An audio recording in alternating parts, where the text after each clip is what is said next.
Мы помещаем крысу в центр. Сейчас происходит изучение пространства, и по стечению времени она заходит в закрытые рукава теста.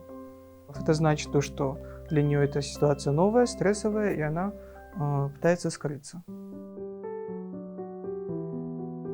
11-классник Азамат Чивиев, несмотря на свои юные годы, успел осознать, что наука – это настоящая территория творчества и открытий, и что чудеса случаются, только совершают их не волшебники, а вооруженные знаниями люди.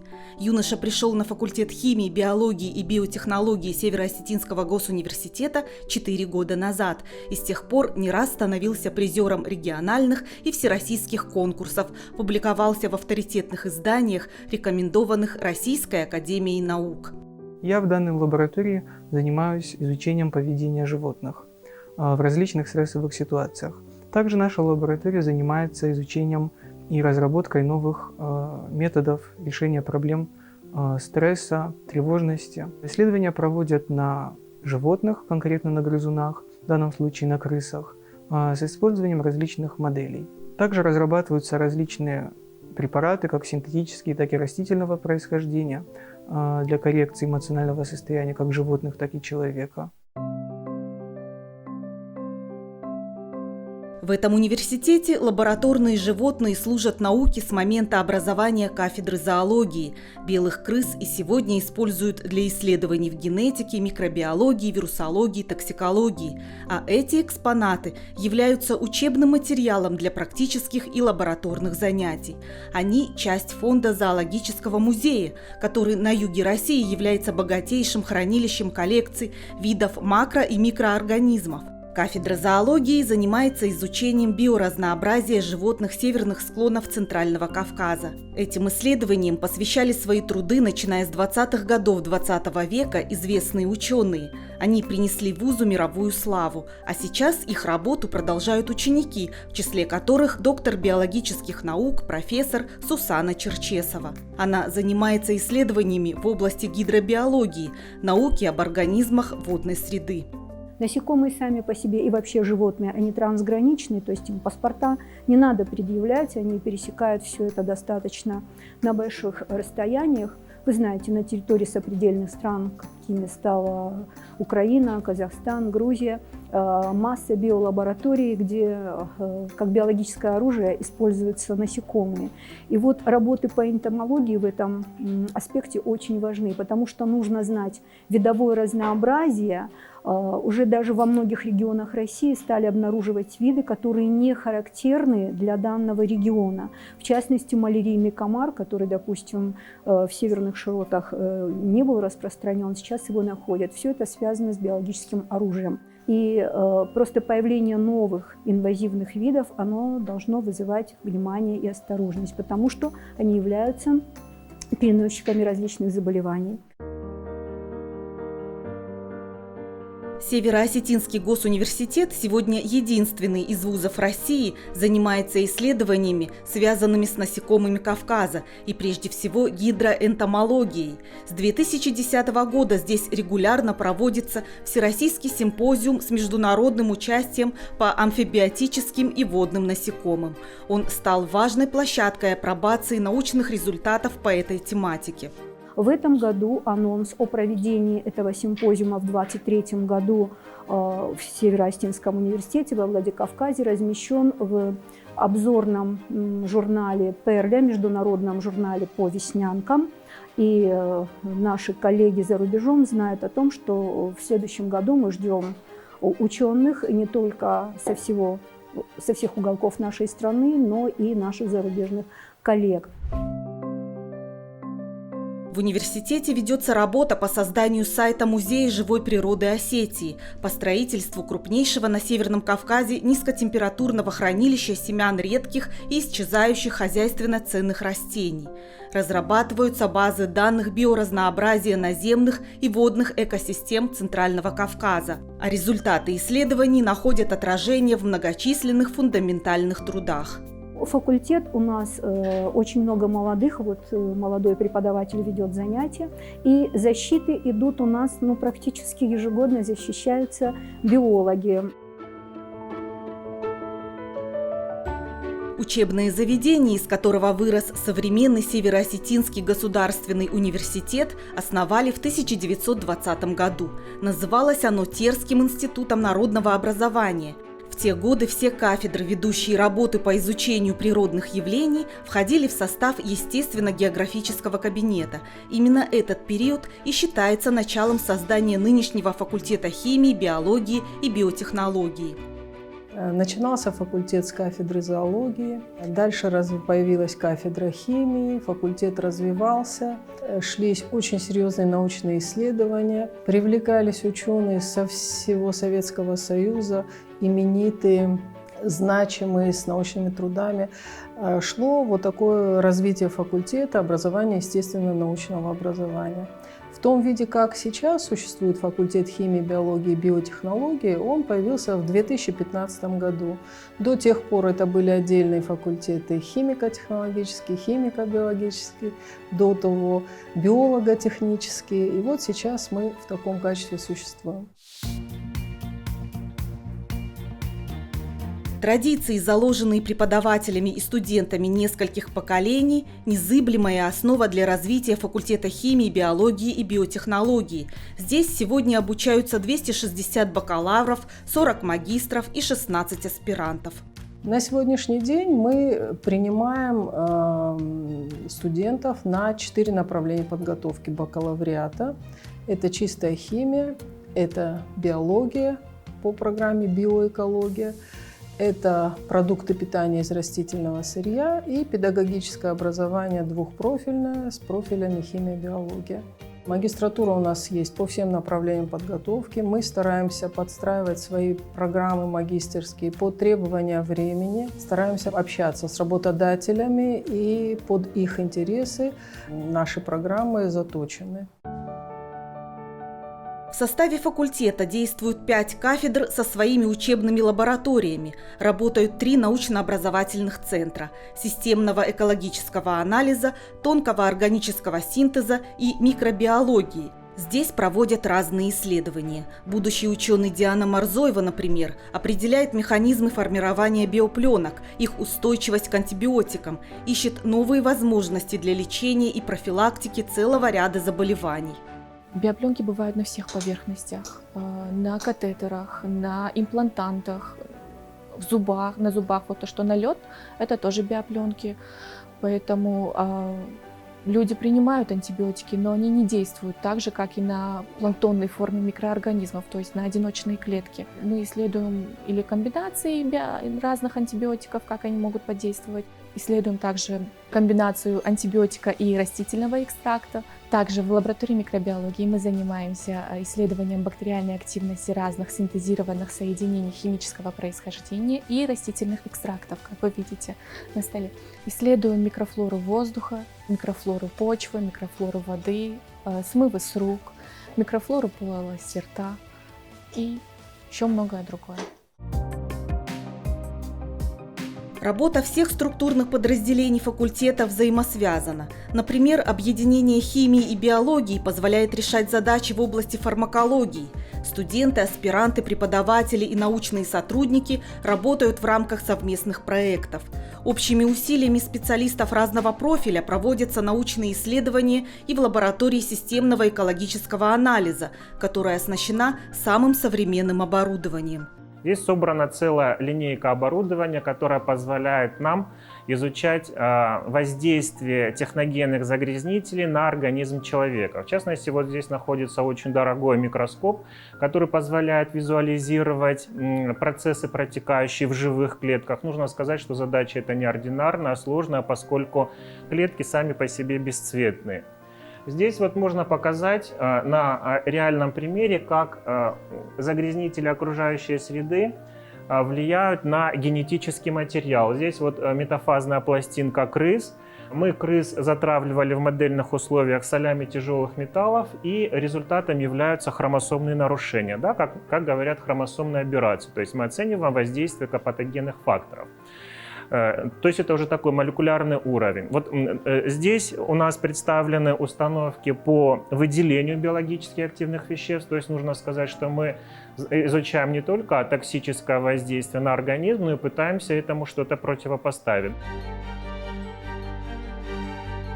Студент первого курса Родион Савельев разрабатывает в этой лаборатории композиции растительных экстрактов разной терапевтической направленности, анализирует их химический состав и биологическую активность.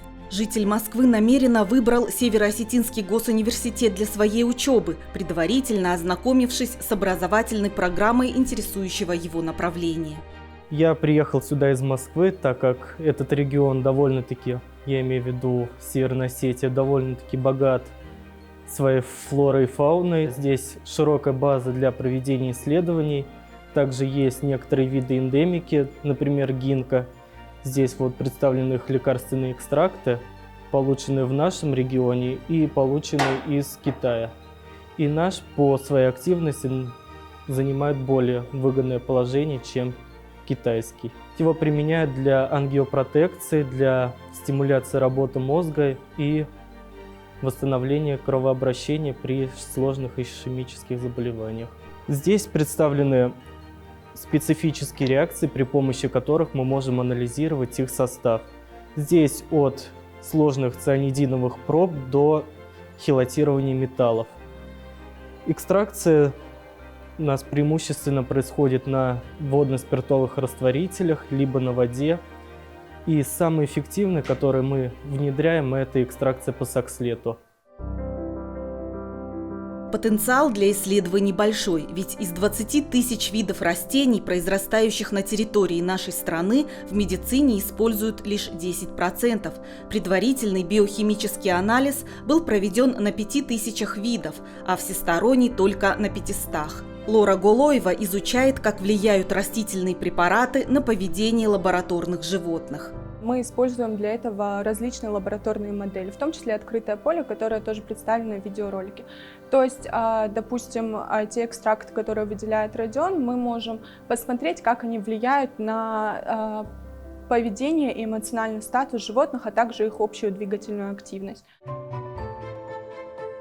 Специальное оборудование позволяет оценивать изменения в организме животных на молекулярном уровне. Например, при помощи этого ветеринарного гематологического анализатора проводят быстрые и точные расчеты количества элементов крови, изучают влияние растительных экстрактов на организм. И здесь вот тоже наша гордость – это биохимический анализатор, который позволяет определять, раскладывать состав нашей с вами плазмы. То есть мы помещаем сюда кровь и можем смотреть такие параметры, как белок, билирубин, допустим, лактатдегидрогеназа, щелочная фосфатаза. То есть это те параметры, которые отвечают за нормальную работу нашей печени.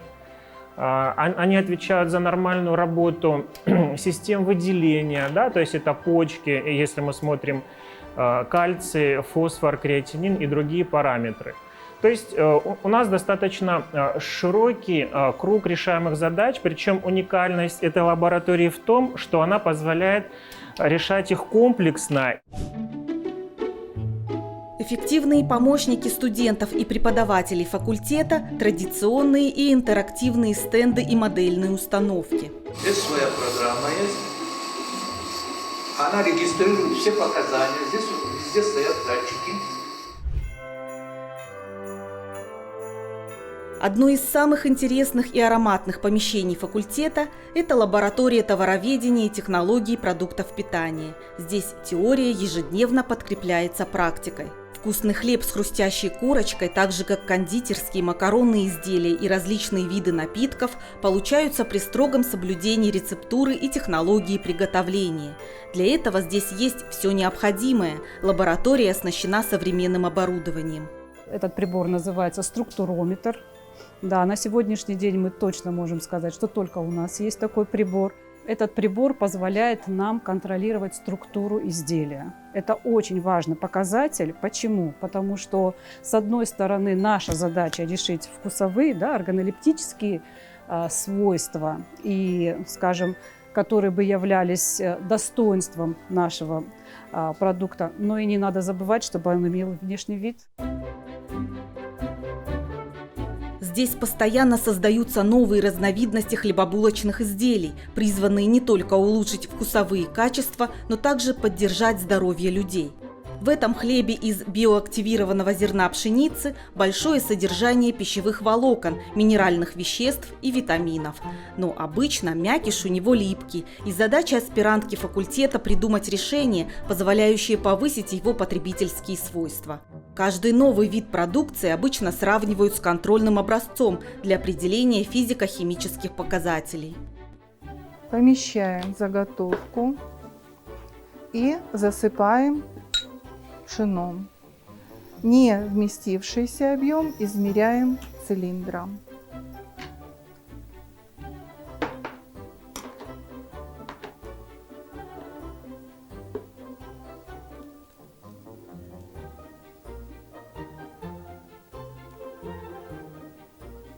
Так, выравниваем поверхность.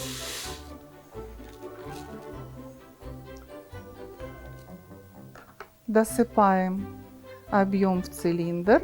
Это и есть объем заготовки. Итак, каждый образец повторяем. 2, 3, 4, 5. И затем сравниваем с контрольным образцом, выявляем, какая же заготовка имеет больший удельный объем. Здесь не только пекут хлеб, но также создают кондитерские изделия. Например, из кавказской черники, собранной в предгорной зоне Северной Осетии, получилось такое вкусное и полезное лакомство. А с разработкой фруктовой пастилы ребята примут участие в конкурсе «Студенческий стартап», который реализует Фонд содействия инновациям. На факультете обучают также специалистов-технологов бродильных производств, и эти напитки созданы в рамках курсовых и дипломных студенческих проектов. Здесь у нас и кофейный ликер, и сливовый, и айвовый, и сливочный. То есть где-то у нас есть с фейхоа. То есть это те... Здесь тоже была сравнительная оценка готового изделия с учетом сортовых особенностей исходного сырья. Вот они вот эти вот вещи подбирают, и то, что более такое вот перспективное, то, что дает более богатую органолептику, мы, конечно, для себя потом это понимаем, и дальше уже, что называется, берем себе на заметку. Да. Ну и так вот, чтобы показать нашу небольшую такую вот кухню, это то, с чего это начинается. То есть все, что касается кожурок, косточек, веточек и так далее, это все то, что является основой того сырья для приготовления ликеро-водочных изделий. Все, откуда можно вытянуть эфирное масло, ароматику, это все является для нас источником. Вот, так что корки апельсиновые вы их не выбрасывайте. Вы знаете, будете знать, куда их принести или сказать, а мы приедем сами. Преподают на кафедре химии, биологии и биотехнологии талантливые педагоги, мудрые старшие и молодые профессионалы, многие из которых, так же как и декан факультета Фатима Александровна Агаева, являются выпускниками Северо-Осетинского госуниверситета.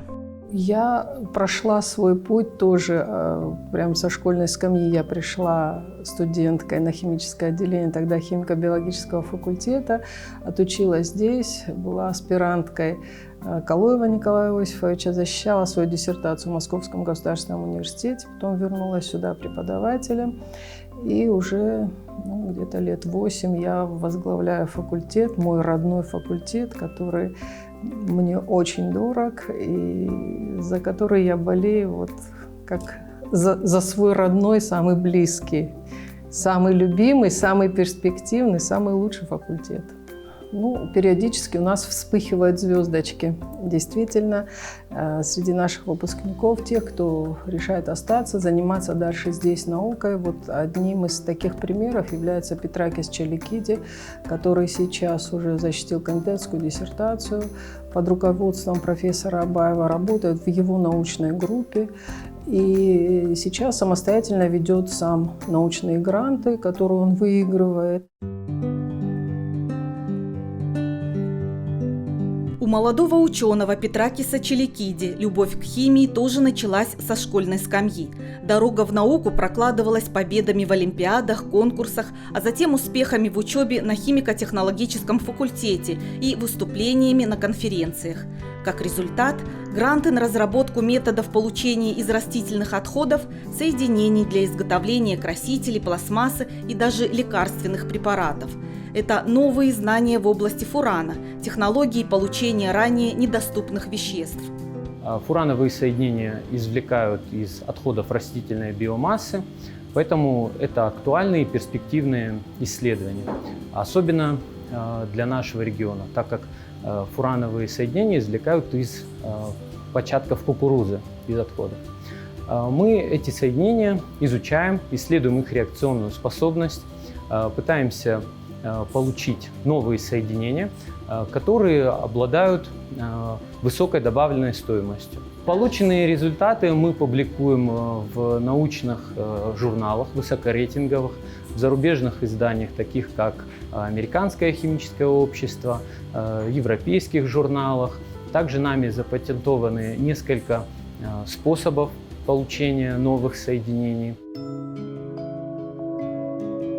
Исследовательские проекты Петракиса Челикиди не раз выигрывали научные конкурсы. В 2015 году он стал обладателем диплома «Умник» Фонда содействия инновациям. Спустя год получил еще один грант. А в 2019 победил в конкурсе по президентской программе исследовательских проектов и получил от Российского научного фонда 3 миллиона рублей на продолжение работы. 2 года подряд Петракис Челикиди становился лауреатом молодежной премии в области науки «Бесконечность» Северо-Осетинского госуниверситета.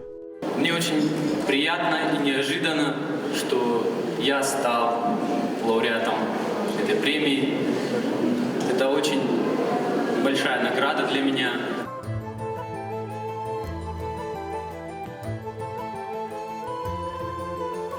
Успешный опыт кандидата химических наук перенимают и его младшие коллеги. Проходят практику в лаборатории тонкого органического синтеза, проводят исследования.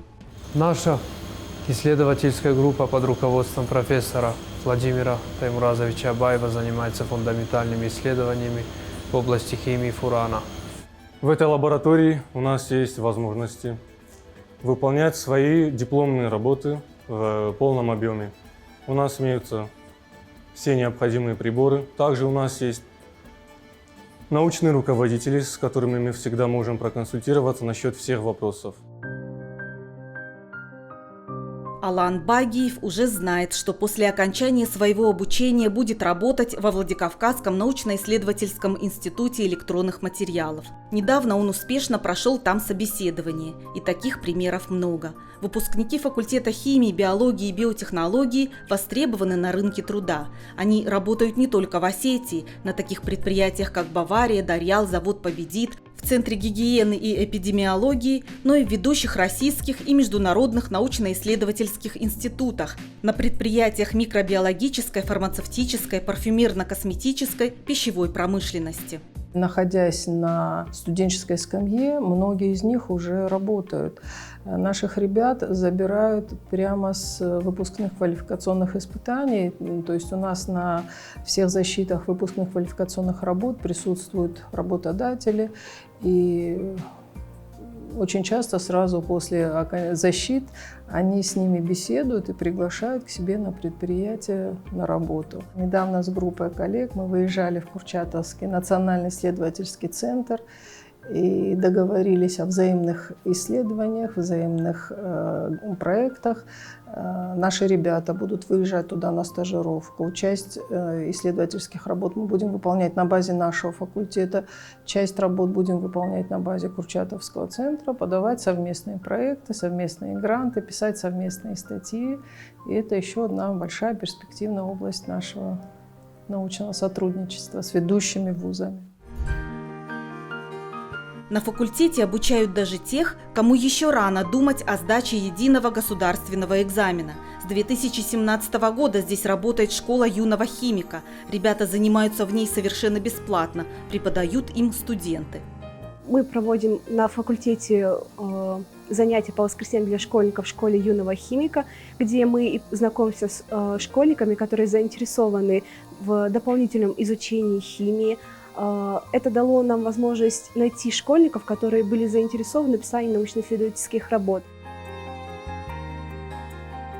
Здесь на практике доказывают, что наука – это увлекательно, а учиться не только важно, но и интересно, поэтому и результаты впечатляют. Поскольку я решила связать свою жизнь с медициной, школа юного химика мне очень помогла в этом, и я занимаюсь здесь уже год и очень рада тем, что стала победителем конкурса «Национальное достояние России». И я выступала с работой, с научно-исследовательской работой по теме метода определения содержания нитратов в растительной продукции. Самые ценные и прочные знания добываются самостоятельно в ходе собственных творческих изысканий. Учащиеся школы юного химика это понимают, и поэтому многие из них мечтают продолжить учебу именно на факультете химии, биологии и биотехнологии Северо-Осетинского госуниверситета. Не секрет, что сейчас абитуриенты, их родители почему-то все хотят учиться в медицинских вузах, хотят учиться на юридических, на экономических специальностях. Но ведь дело за наукой, за естественными науками, за химией, за биологией, за биотехнологиями. И те, кто вовремя это понимает, выбирают правильные направления, приходят к нам. У нашего факультета большое будущее, потому что все развитие цивилизованного мира сейчас зависит от развития науки биологической, науки химической, современных биотехнологий. Выбрать профессиональную дорогу непросто, но если вы доверились зову сердца, поняли, в чем ваш талант и осознанно решили поступить в Северо-Осетинский госуниверситет на факультет химии, биологии и биотехнологии, ваши ожидания будут оправданы. Ведь профессии, связанные с химией и биологией, востребованы на рынке труда, а университет со славной и богатой историей и множеством ресурсов для реализации качественного обучения поможет сбыться вашей мечте стать отличным специалистом.